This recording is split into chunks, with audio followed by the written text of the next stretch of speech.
Assalamualaikum warahmatullahi wabarakatuh. Hai anak-anak solih-solihat, tetap semangat belajar ya. Pada pembelajaran tematik kali ini, kita akan belajar bersama tema 4, subtema 1, pembelajaran 3. Anak-anak dapat membaca dan memahami materinya di buku Pupena 4B, halaman 10-11.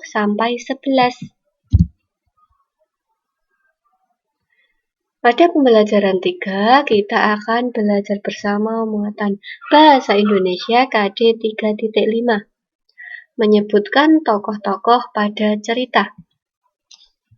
Nah, salah satu unsur penting dalam sebuah cerita adalah tokoh. Tokoh adalah pelaku dalam sebuah cerita. Misalnya hewan atau tumbuhan. Berdasarkan perannya, tokoh dalam cerita dibedakan menjadi dua, yaitu tokoh utama dan tokoh pembantu. Tokoh utama selalu hadir dalam setiap peristiwa dan menjadi penentu tema cerita. Sedangkan tokoh pembantu berperan untuk mendukung tokoh utama. Nah, pada buku Pupena halaman 10 terdapat cerita. Silahkan dibaca ya anak-anak. Cerita Lalang pada buku Pupena halaman 10. Nah, berikut ini akan Bida bacakan ceritanya. Lalang adalah seekor burung elang yang tinggal di sebuah hutan. Suatu hari, Lalang baru saja menempuh perjalanan jauh. Ketika tiba kembali di hutan, ia sangat terkejut karena melihat banyak pohon yang tumbang. Lalang bergegas mencari pohon tempat tinggalnya.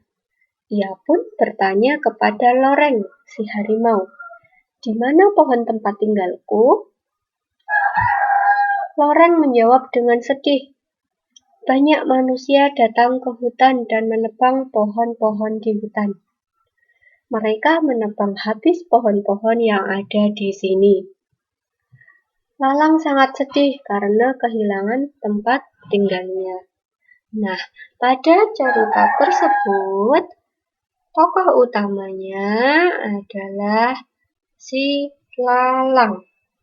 Lalang hidup di dalam hutan dan memiliki pohon sebagai tempat tinggal. Lalang merasa sedih karena tempat tinggalnya ditebang oleh manusia. Sedangkan tokoh pembantu dalam cerita tersebut adalah Loreng atau si harimau.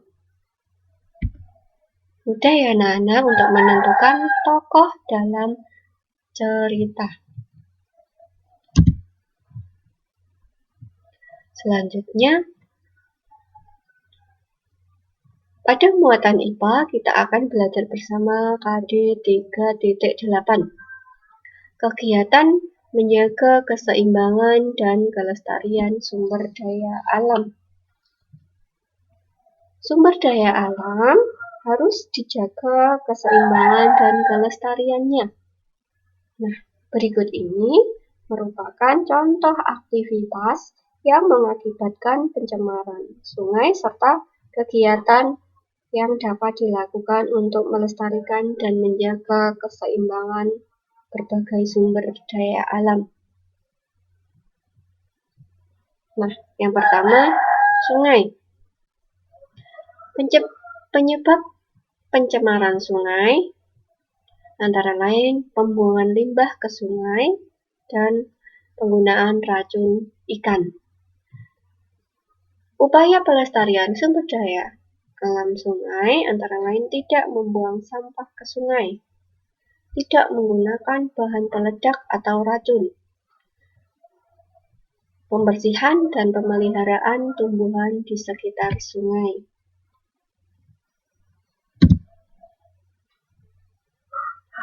Nah, ayo sebutkan upaya pelestarian yang dapat dilakukan jika sungai tercemar seperti gambar berikut ini. Selanjutnya, sumber daya laut. Penyebab pencemaran laut antara lain limbah sungai, racun dan bahan peledak penangkap ikan. Selanjutnya, tumpahan minyak dari kilang. Nah, upaya pelestarian laut antara lain tidak mengambil atau merusak terumbu karang dan memelihara hewan laut.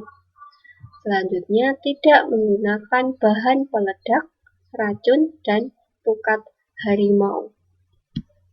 Nah, ingatlah selalu ya anak-anak, sumber daya alam harus dijaga keseimbangannya.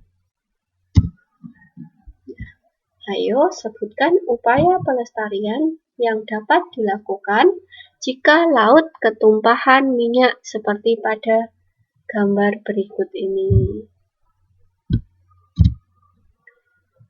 Demikian materi dan penjelasan dari Bu Ida. Untuk tugas pada muatan bahasa Indonesia, silahkan anak-anak mengerjakan Ayo Berlatih nomor 1 sampai 4, halaman 11, buku Bupena 4B. Kemudian pada muatan IPA, silahkan anak-anak mengerjakan Ayo Berlatih nomor 1 sampai 2, halaman 12, buku Bupena 4B. Sekian, terima kasih. Selamat mengerjakan tugas. Wassalamualaikum warahmatullahi wabarakatuh.